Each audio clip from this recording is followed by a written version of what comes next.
దేశంలో అన్ని ప్రముఖ టెలికాం కంపెనీలు అనగా Jio, Airtel, Vodafone recharge plan ధరలు భారీగా పెంచాయి.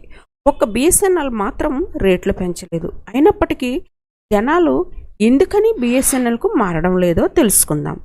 స్మార్ట్ ఫోన్ల వాడకం పెరిగిన తర్వాత ఇంటర్నెట్ డేటా వినియోగం విపరీతంగా పెరిగింది. ఒకప్పుడు డేటా కోసం రీఛార్జ్ చేసుకోవాలంటే ఎక్కువ మొత్తం చెల్లించాల్సి ఉండేది. అయితే ఎప్పుడైతే జియో రంగంలోకి దిగిందో అప్పటి వరకు టెలికాం రంగంలో నెంబర్ 1 స్థానంలో ఉన్న ఎయిర్టెల్ జియో దెబ్బకు దిగి వచ్చింది. కానీ టెలికాం రంగంలోనికి అడుగు పెడుతూనే చాలా తక్కువ ధరకే, ఇంకా చెప్పాలంటే ఉచితంగా అపరిమిత డేటా, కాలింగ్ ప్యాక్లను తీసుకువచ్చింది. దాంతో అప్పటి వరకు ఎయిర్టెల్, వొడాఫోన్ వాడిన వారు జియోకు షిఫ్ట్ అయ్యారు. భారీ ఎత్తున కస్టమర్లకు జియోకు వలసలు వెళ్లారు. ఈ దెబ్బతో ఎయిర్టెల్, మిగతా కంపెనీలు దిగిరాక తప్పలేదు. అవి కూడా రీఛార్జ్ ప్లాన్ ధరలను తగ్గిస్తూ నిర్ణయం తీసుకున్నాయి.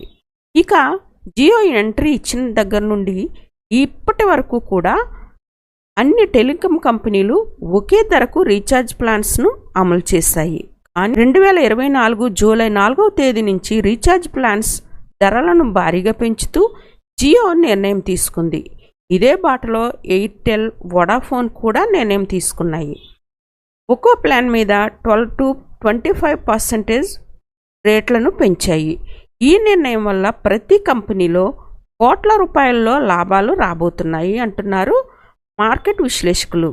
టెలికాం రంగంలో భారీ ఎత్తున పోటీ నెలకొని ఉన్న నేపథ్యంలో అందరి చూపు బిఎస్ఎన్ఎల్ మీదకు మళ్ళింది. ఎందుకంటే జియో, ఎయిర్టెల్ వంటి కంపెనీలు తమ రీఛార్జ్ ప్లాన్స్ ధరలను పెంచినా బిఎస్ఎన్ఎల్ మాత్రం రేట్లను పెంచలేదు. పైగా మిగతా కంపెనీల కన్నా చాలా తక్కువ ధరకు ఎక్కువ రోజులు వ్యాలిడిటీ ఉన్న ప్లాన్స్ను అందిస్తుంది బిఎస్ఎన్ఎల్. 100 రూపాయల లోపు 30 రోజుల వ్యాలిడిటీ ఉన్న రీఛార్జ్ ప్లాన్ ఇతర ఏ టెలికాం కంపెనీలో అందుబాటులో లేవు, ఒక బిఎస్ఎన్ఎల్లో తప్ప. బిఎస్ఎన్ఎల్లో 94 రూపాయల రీఛార్జ్ ప్లాన్తో 30 రోజుల వ్యాలిడిటీ వస్తుంది. పైగా ఉచిత కాలింగ్, డేటా కూడా అందిస్తుంది. ఏడాది పాటు వ్యాలిడిటీ కలిగి ఉన్న ప్లాన్ బిఎస్ఎన్ఎల్ నుంచి 1999 రూపాయలకే అందుబాటులో ఉంది. దీని ద్వారా 600 GB డేటాను, అన్లిమిటెడ్ కాలింగ్ సదుపాయాలను అందిస్తుంది. బిఎస్ఎన్ఎల్లో రోజుకు 2 GB డేటా ఇచ్చే ప్లాన్, అది కూడా ఏడాది వ్యాలిడిటీ ఉండే ప్యాక్ 2395 రూపాయలు ఉండగా, ఇదే ప్లాన్ ఎయిర్టెల్లో 3599 రూపాయలు తీసుకుంటుంది. మిగతా వాటితో పోలిస్తే బిఎస్ఎన్ఎల్లో చాలా తక్కువ ధరకే మంచి ప్లాన్స్ అందుబాటులో ఉన్నాయి. అయితే జియో, ఎయిర్టెల్, వొడాఫోన్లు తమ రీఛార్జ్ ధరలను ఎంత భారీగా పెంచినా జనాలు ఎందుకు వాటికే అతుక్కుపోతున్నారు? తక్కువ ధరకే ప్లాన్స్ అందుబాటులో ఉన్నా బిఎస్ఎన్ఎల్కు ఎందుకు మారడం లేదు అంటే ముఖ్య కారణం బిఎస్ఎన్ఎల్లో డేటా సర్వీసులు చాలా స్లోగా ఉంటాయి. జియో రావడమే ఉచితంగా 4G డేటాని ఇవ్వగా, అదే సమయంలో బిఎస్ఎన్ఎల్ ఇంకా 2G దగ్గరే ఉంది. ప్రస్తుతం మిగతా కంపెనీలు అన్నీ 5G సర్వీసుల దిశగా పరుగులు తీస్తుండగా బిఎస్ఎన్ఎల్ మాత్రం ఇంకా 3G డేటా దగ్గరే ఉంది. అయితే 2025 నాటికి 5G అప్గ్రేడ్ అవుతుందని చెప్పుకొస్తున్నారు. కానీ ప్రస్తుతం అయితే 3Gలోనే ఉంది.